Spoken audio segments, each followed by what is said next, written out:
What did you think when it was going into sudden victory like that? Did you think you had the advantage there with your conditioning? Yeah, definitely. I don't know. It was really hard to work in. I mean, the dude's good at slowing people down, and I hate to say it, but I did. I got slowed down. He made it the pace of his match, so he couldn't get as tired as I would have wanted him to. That's something I got to learn. It's good to have a match that I'm kind of not too happy about, heading into tomorrow, and hopefully it's just, I'd rather win 10-9 or 10-8, and put a lot of points on the board. Not saying I want to give up a lot, but I mean, it's sometimes better to score more than win 1-1 or whatever it was. I knew that it was going to come down to riding, because he's really good on top, and I just needed to use my bottom skills and not let him ride me, and pretty much use my attitude. That's what bottom is. Last year I expected to get to the finals, but this year I just really expected, I guess. I mean, I guess it's because I've been here already, been at this stage. It's like every kid in here, they want to win it. It's my obvious goal too. I don't even know what to tell you. I don't know, I get in this tournament and something happens where I learn how to pin people. But, I'm not complaining. This is a tournament where bonus points are everything, and they're preached by, I think every coach. You never realize how important bonus points can be. They can make up All-Americans. And in a tournament where we only have 5 guys left, that's something that those extra bonus points are going to equal additional All-Americans that we can keep up with these other teams that have more guys in the tournament. And so every time I get an opportunity where I can put someone on their back, I have more motivation to try and end the match and get those 2 points, because they mean so much. It's something that I think everyone's probably looked forward to all season, mostly you guys. But it's something that doesn't happen very often. Obviously, they're changing the event since I ever watched. They never reorganized the finals. But that's just a lot of pressure that Kyle's gonna have to deal with over the next day and a half or day, whatever it is, to the finals, thinking about a lot of matches have to be wrestled, and I'm kind of taking the role as the guy that's not supposed to win, which is weird for me, and so I just have the next day to relax, and I have nothing to lose out there. I'm just going for another national title, and for me it's pretty simple. I just gotta go out and score points. I'm confident in my abilities more than I have been in the last 2 matches, and I'm just really looking forward to the opportunity more than anything else. Did you notice when the lights went out? I did. I thought it was very strange, to be honest. Yeah, I had no idea what that was about. The ref said keep wrestling, so we just kept wrestling. I don't think anything's changed, but some bumps that I took along the way helped expose what I needed to work on. And our coaches are excellent, and they helped me kind of figure that out. So it was a learning process, I'd say. Anything go through your head? A guy like Chris Perry, his name's been on the scene for a long time. He's been at this tournament before. Does that affect you at all?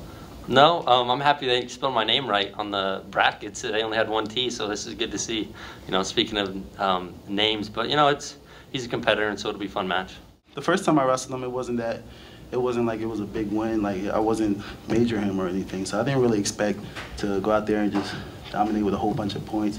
I just expected to keep staying in his face and just keep putting the pressure on him. Hamlin won, so you're going to be facing him tomorrow. You saw him earlier in the year, twice, I believe. What do you remember from those 2 matches, and how are you going to approach him tomorrow? I don't know. Actually, every time I step out on the mat, there's a different game plan.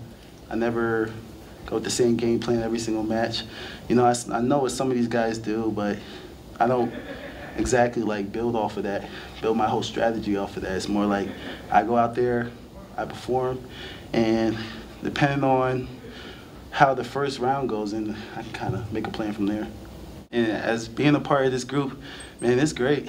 Every time I go back into the locker room, I see another teammate coming back. They're happy, unless they're Nico, then he's flipping out because he hates mess ups.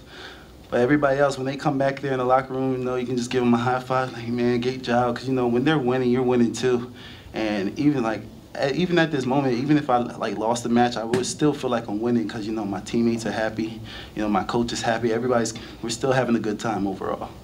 Oh, I was expecting a tough match, kind of grind it out. The match pretty much went as how, I thought it would, except, I thought I was going to get a few more takedowns there. I was in on a leg a few times, but really, he's a tough wrestler. he's a solid kid, and I just happen to come up with more points.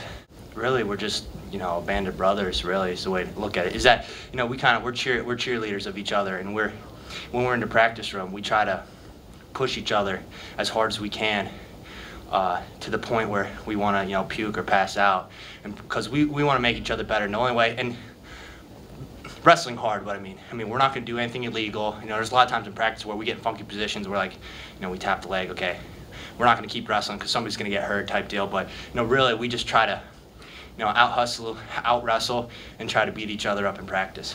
Quentin, Just really wake up, get something to eat. Eat 3 or 4 solid times tomorrow, and then in the morning I'll get a good match with probably Ed in the morning.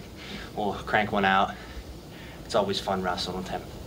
But usually that's just treat it like any other match. We kind of done this before, so it's just tomorrow. Just wake up, make sure I'm eating, drinking enough, and get ready for the match tomorrow night. By getting a match in the morning, then I'll be pretty much ready to go. do you have a specific food or anything that like the pre-game or pre-match meal?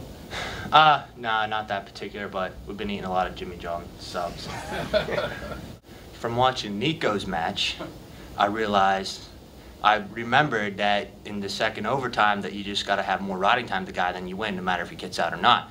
And so after that, when I got in that position, I knew I had to get out as fast as I could, and then I had to hold him for at least one more second in order to win the match. I wouldn't have to ride him out the whole period. So, in that particular sense, I was well prepared from watching Nico's semifinals match.